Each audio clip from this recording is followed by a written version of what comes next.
So these are some quick tips to help the CardioHealth station auto-freeze much faster. Okay, I'm going to first locate a cross-sectional view of the carotid artery. Then I'm going to rotate the probe, keeping my eye on the probe and not the ultrasound screen, so it lines up more or less 90 degrees. Then I'm going to set my angle. In this case, the angle is already set, and I'm going to find the artery. Now, in some cases, this may be what you see, where it's kind of an oval shape. This is considered an oblique view of the artery, and what causes this is either an over-rotation or an under-rotation of the probe. And you'll keep your eye on the ultrasound screen, you'll see what happens. If you see this oval shape, the corrective movement to make is a simple rotation, and then find the artery again. And you can see now the artery is aligned across the screen. So I'm going to do that one more time. So in the case where you've located the artery, but it's considered an oblique view, kind of an oval shape, where it's clear in the center of the screen and unclear or fuzzy on the right and left sides of the screens, the corrective movement to make is simply rotating it either clockwise or counterclockwise until the artery opens up across the screen. And in this case, as you can see, I'm rotating it. The artery is now clear across the screen. Autofreeze will occur much quicker, and you're able to locate on the left side or right side of the screen where the widening of the artery is. This is more for reproducibility and future review of the reports. You can quickly see where you were located on the artery when the measurement was made.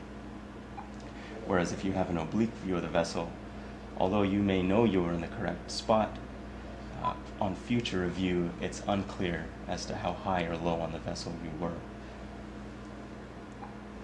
Another corrective movement that will help the CardioHealth station auto-freeze much quicker is what we'll cover now. In some cases, you may see what I'm seeing on the screen now, where the artery is angled across the screen, kind of higher on one side and lower on the other side. This is either due to patient anatomy. In other cases, it may be due to one end of the probe being pressed in further into the patient's skin than the other. In this case, what you'll see is what I'm seeing on the screen here, very kind of sloping artery across the screen. Although the system will make a measurement, as it is done here, autofreeze will occur much quicker if you can flatten out or make the vessel more horizontal across the screen. And this movement is caused simply by rocking the probe, as I'm doing now, kind of right around the center of the probe. And as I'm rocking it, you can see the artery is angled, and it slowly comes into a horizontal view. And in this case, autofreeze will occur much quicker. Again, this may be due to patient anatomy or simply the way you're handling the probe. You may need to rock it one way or the other, just determining which direction will cause that artery to flatten out. As soon as it's flattened out, again, the movement that you'll make is this find the artery movement, sliding up towards the patient's throat, back towards the patient's back, until the artery comes into view. And then look for the quality index to turn green, and it will take an image. So again, I have an oblique view, this oval shaped view. I'm going to twist the probe so it aligns across the screen, or in some cases you might see this angled artery, and I'm going to simply rock the probe until that artery flattens across the screen, and again find the artery again, this translating movement until the system captures and makes a measurement. Now again, the two checks that you'll make after every corrective movement is one, to see if you're in the right angle, and two, to determine if the bulb is in view. In this case, it was not. So I'm going to simply again slide the probe up towards the patient's head. And I've rolled off the vessel, which is okay, but I'm going to keep the same vertical placement and then find the artery again.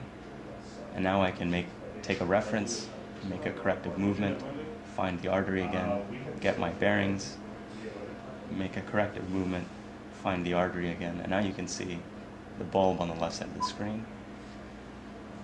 But the artery is a little angled, so I'm going to simply rock the probe until it flattens out. And you can take as many images as you'd like.